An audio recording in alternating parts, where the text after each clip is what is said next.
This is Hulk, the Incredible Hulk 135, and it has a wonderful cover.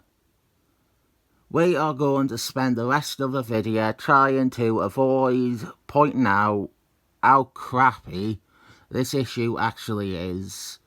It's not a good one. It has too good a cover for something that feels so lackadaisical. Our villain, as the cover shows, is Kronos, the Avengers' enemy. Kronos, he is again plotting revenge on the Avengers. This is by Roger Thompson, with artistry by Trimpe, and inks by John, brother of Sal.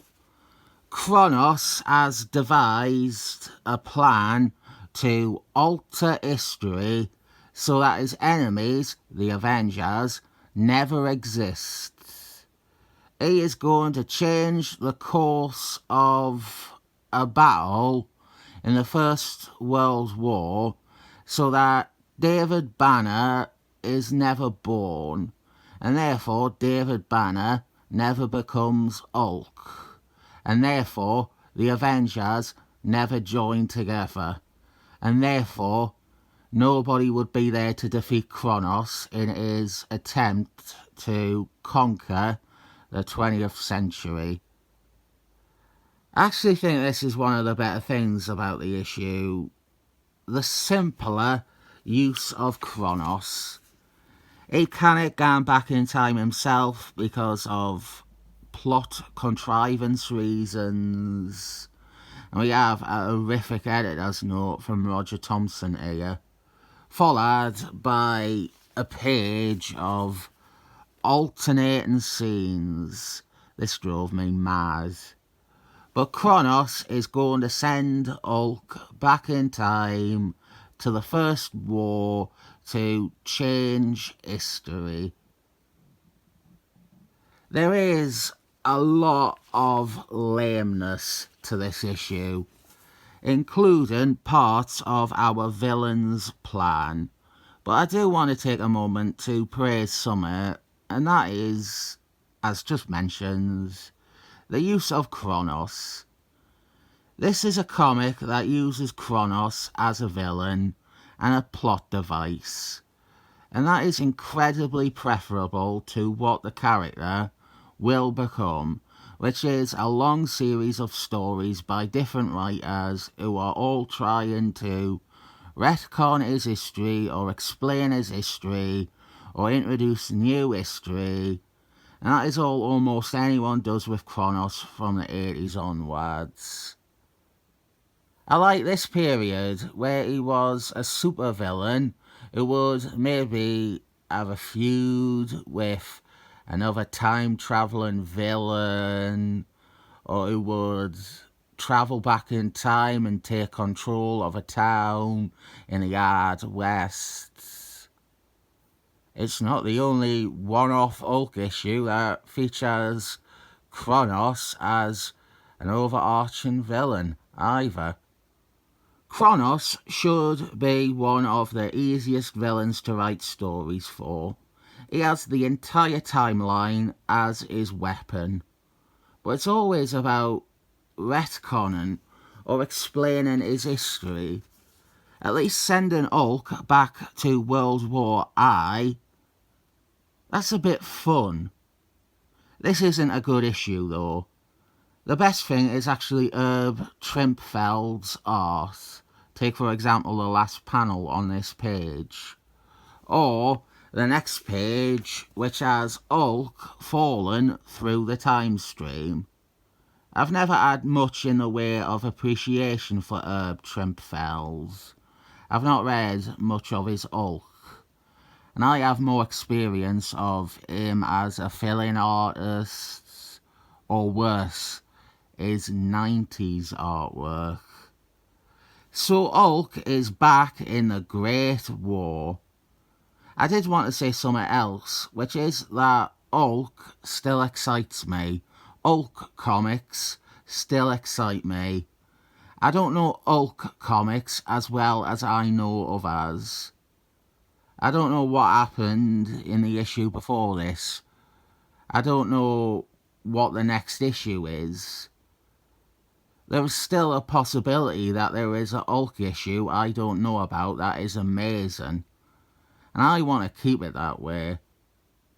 I don't want it to be like Avengers or Captain America, where I can basically tell you what happens in every issue. You can name a number and I can tell you what happens in it. And it might be off by one.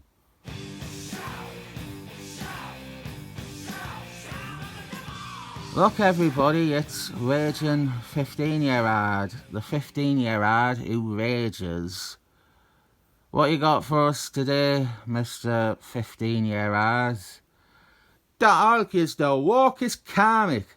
I hadn't read it, and I will never read it, because it is walk. The next page gives us something we have never had on this channel before. Off-page advertisements. That's exciting, isn't it? We're seeing new things on this channel. This story, this issue, it is an excuse for the artist, Trimpe, to work in one of his characters, Enemy Ace. That is him here. He is a fighter pilot from World War I. Trimpe was in the USAF before becoming a comic book artist. And one of the first stories he did for Marvel was the introduction of Enemy Ace in Marvel Superheroes 18, 16, 17. It was a character that allowed him to lean into his aviation background. Enemy Ace, his part in the story, is a good example of... Here is a pun for you. Take note of this. This is a good example of why Enemy Ace never took off.